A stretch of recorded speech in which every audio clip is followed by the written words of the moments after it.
Mentira número 3. El banco es un lugar 100% seguro para mi dinero. Pues que se lo digan a los argentinos en el año 2001, el año del famoso corralito. ¿Qué sucedió? Pues la deuda del Estado argentino había ido incrementándose en los años anteriores de una manera bastante descontrolada, el déficit fiscal también, lógicamente, y poco a poco se fue extendiendo la desconfianza en la economía argentina, lo que motivó una salida de capitales hacia el extranjero. Ante esa situación, el gobierno argentino, para evitar un mal superior, o al menos eso pensaron, decidieron imponer un límite de extracción de efectivo de 250 pesos, que en aquel momento tenían convertibilidad 1 a 1 contra el dólar, decíamos 250 pesos convertibles a la semana. Además, se estableció la prohibición de realizar transferencias al extranjero. Y cuando el sistema aún se deterioró más, lo que hicieron fue transformar los depósitos en dólares de los ciudadanos en depósitos en pesos argentinos, pero después de que anularon la convertibilidad 1 a 1 con el dólar. ¿Eso qué significa? Pues que con esta conversión, en la práctica, los ahorradores sufrieron una pérdida de riqueza superior al 50% por la devaluación. ¿Cuáles fueron las consecuencias? Bueno, pues protestas que terminaron con una treintena de muertos, colapso del sistema económico, esos millones de ahorradores que vieron cómo se esfumaba buena parte de su riqueza en pocas semanas, y una consecuencia que se prolongaría en las décadas siguientes, y es esa desconfianza hacia la moneda argentina, que ha hecho, por ejemplo, que Argentina tenga un número de usuarios de criptomonedas superior al de otros países.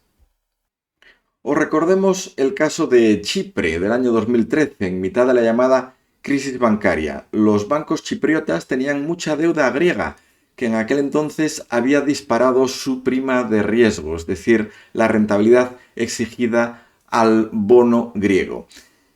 ¿Eso qué supuso? Pues que el valor de los bonos que poseían los bancos chipriotas había bajado sustancialmente, y eso podía hacer peligrar la confianza en su economía. ¿Medidas para controlarlo? Pues cerraron temporalmente los bancos, limitaron las retiradas de efectivo de esos bancos, se limitaron también las transferencias al exterior y se convirtieron forzosamente todos aquellos fondos no garantizados, es decir, aquellos que superaban los 100.000 euros del fondo de garantía, a acciones bancarias de esos bancos que estaban en dificultades. Pero en esa conversión hubo una pérdida sustancial de valor. Por tanto, la consecuencia, de nuevo, fue grandes pérdidas para los ahorradores. Es decir, estamos viendo cómo cuando llegan crisis importantes para las economías de los países, los principales castigados son los ahorradores, los que tienen el dinero accesible en las cuentas bancarias. Por si alguien piensa que han sido dos casos muy concretos y muy aislados, vamos a ver algún caso más. Líbano, 2019, crisis bancaria. Se terminan bloqueando todas las cuentas denominadas en dólares, pérdidas para los ahorradores de hasta el 80%. Rusia, desde el año 2022, las sanciones impuestas por el resto de economías han motivado la restricción en las retiradas de efectivo, transferencias al extranjero asimismo limitadas y en algunos casos conversiones de fondos a rublos de manera forzosa. En China, la mala gestión de los bancos rurales en el año 2022 provocó el bloqueo de las cuentas de los ahorradores y protestas masivas. Al cabo de muchos meses se consiguió devolver a esos ahorradores el dinero que tenían en sus cuentas. Islandia, año 2008, crisis bancaria producida por un apalancamiento excesivo de las entidades financieras islandesas, muy expuestas a las hipotecas subprime americanas. ¿Cuál fue la consecuencia? Pues, de nuevo, pérdidas de valor real en las cuentas de los ahorradores, por valor de hasta un 60%. De nuevo, las medidas que adoptaron, pues restricciones en las retiradas de efectivo, limitar las transferencias al extranjero, es decir, las mismas medidas que hemos visto en los casos anteriores. Esto nos da ya 6 países en los cuales se han tomado medidas fuertes contra los ahorradores. Varios de esos países están en Europa.